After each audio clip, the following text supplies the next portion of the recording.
नमस्कार। आइए सुनते हैं राधा अष्टमी व्रत कथा। राधा माता गोलोक में श्री कृष्ण के साथ रहती थी। एक दफ़ा कृष्ण भगवान को गोलोक में राधा रानी कहीं नज़र नहीं आई।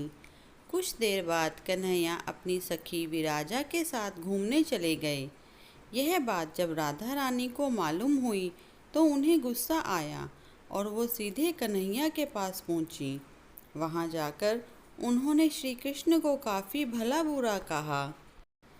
राधा रानी का यह रवैया भगवान श्री कृष्ण के प्यारे मित्र श्री दामा को बिल्कुल अच्छा नहीं लगा। श्री दामा ने उसी वक्त बिना कुछ सोचे समझे राधा रानी को पृथ्वी पर जन्म लेने का श्राप दे दिया।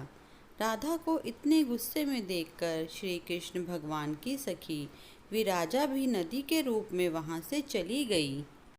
राधा ने श्री दामा से श्राप पाने के बाद उन्हें राक्षस कुल में पैदा होने का श्राप दिया। राधा जी द्वारा दिए गए श्राप की वजह से ही श्री दामा का जन्म शंखचूड़ दानव के रूप में हुआ। आगे चल के वही दानव भगवान विष्णु का परम भक्त बना। दूसरी तरफ राधा रानी ने पृथ्वी पर वृषभानु के घर पुत्री के रूप में जन्म लिया।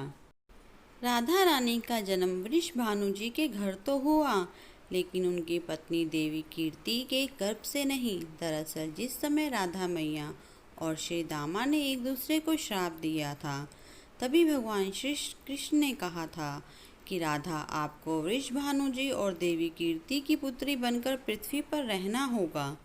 मनुष्य के अवतार में आपका एक वैश्य से विवाह होगा, वो मेरे अंशावतारों में से एक ही होगा। इस तरह आप पृथ्वी पर भी मेरी ही बनकर रहेंगी, परंतु हम दोनों को बिछड़ने का दुख सहना होगा। इसके बाद कृष्ण भगवान ने राधा जी को मनुष्य योनि के रूप में जन्म लेने की तैयारी करने के लिए कहा। संसार के सामने वृषभानु जी की पत्नी गर्भवती हुई। जिस तरह एक बच्चा दुनिया में आता है, ठीक वैसे ही देवी कीर्तिका का भी प्रसव हुआ। लेकिन असल में राधा माता का जन्म देवी कीर्तिका के गर्भ से नहीं हुआ था। भगवान की माया से उनके गर्भ में वायु भर गई थी। देवी कीर्ति ने उसी वायु को जन्म दिया। इस दौरान उन्हें प्रसव पीड़ा हो रही थी और वहाँ राधा माता के रूप में एक प्यारी सी कन्या ने जन्म लिया। भाद्र मास के शुक्ल पक्ष की अष्टमी के दिन राधा मैया का धरती पर जन्म हुआ था।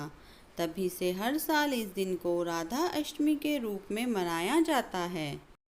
यदि आपको हमारी यह जानकारी अच्छी लगी हो तो ऐसी और जानकारी के लिए प्लीज़ हमारे चैनल को लाइक, शेयर एंड सब्सक्राइब करें। धन्यवाद।